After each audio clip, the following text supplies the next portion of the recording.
Hello, I'm Gabe Ortiz, and this is WEDU Arts Plus. Based out of St. Pete, the Tampa Bay Breakfast Club is a morning radio show about hip-hop life and urban culture. Meet the hosts who inform and empower their listeners.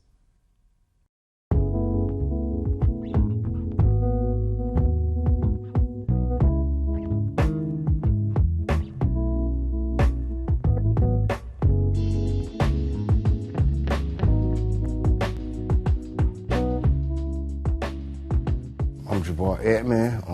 I go by Mr. Edmond. My role, I'm a host and I'm co-founder. My name is Brother John Muhammad, Your Brother John, YourBrotherJohn.com. And my role on the Tampa Bay Breakfast Club is host or co-host. I just go by Kiana. Sometimes you may hear the guys call me Q. I may say Q just depending on my personality that day. And I'm the female of the crew. All right? I think I keep balance when you look at the Tampa Bay Breakfast Club. So that's my role. And I'm Bruce Moore Jr. A lot of people do know Bruce Moore Jr., obviously being born and raised here and going to school here, but there's many more people that know Reno.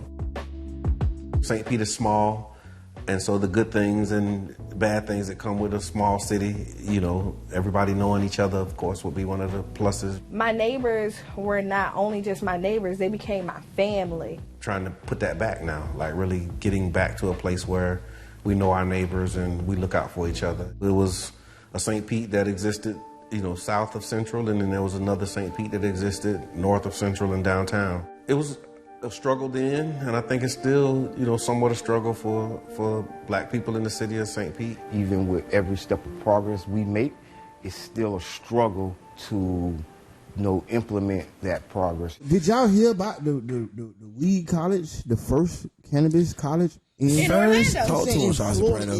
No, yeah, I've been looking at it. This is serious, y'all. Over a year ago. If you got the charges, go and get the degrees, King. You got years of experience, man. It ain't like you come into a classroom with no data. Elon Musk said that a drug dealer knows how to manage and run a business better. I can't believe that. The real facts, man. I'm all about education. But what I'm saying is that we carry this industry on our backs. The way we started the Tampa Bay Breakfast Club, Jabbar approached me about what could we do, how can we do something together, and then an opportunity to promote Amendment 4.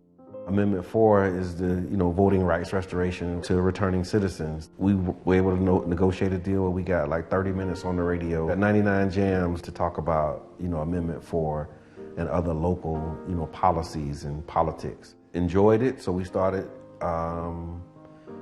doing it on Sundays as like a podcast with, at the time, Janet Michelle. She was our co-host, and she, filled that role until she moved. And then we had Carla Bristol, Carla B.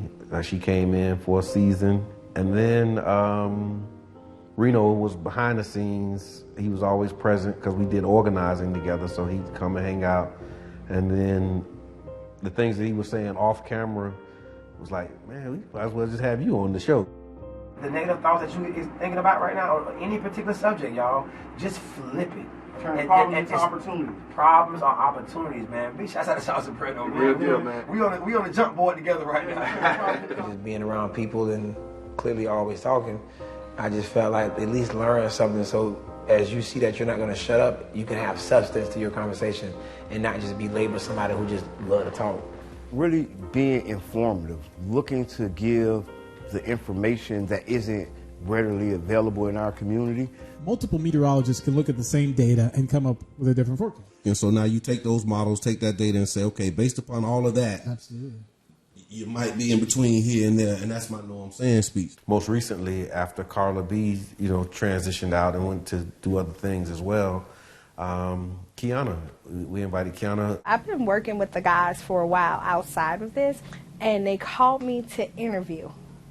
And when I came in to interview that Sunday, after the show, they was like, hey, you need to be a part of the show.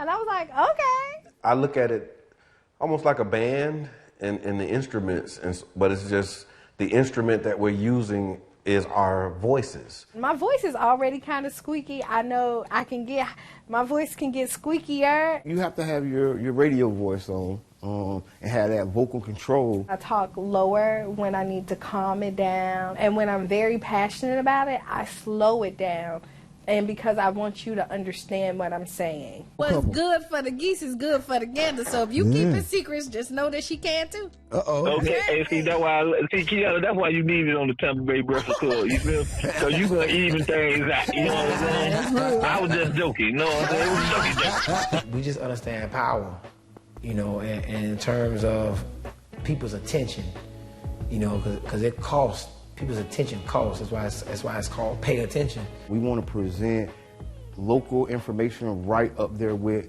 you know, the trending topics. One thing that's a common denominator with all of us is that we're all passionate about our people. For me, what you take from me is that I'm real and I'm passionate about the growth of our people. The overall goal, I would say, is to have a more informed community.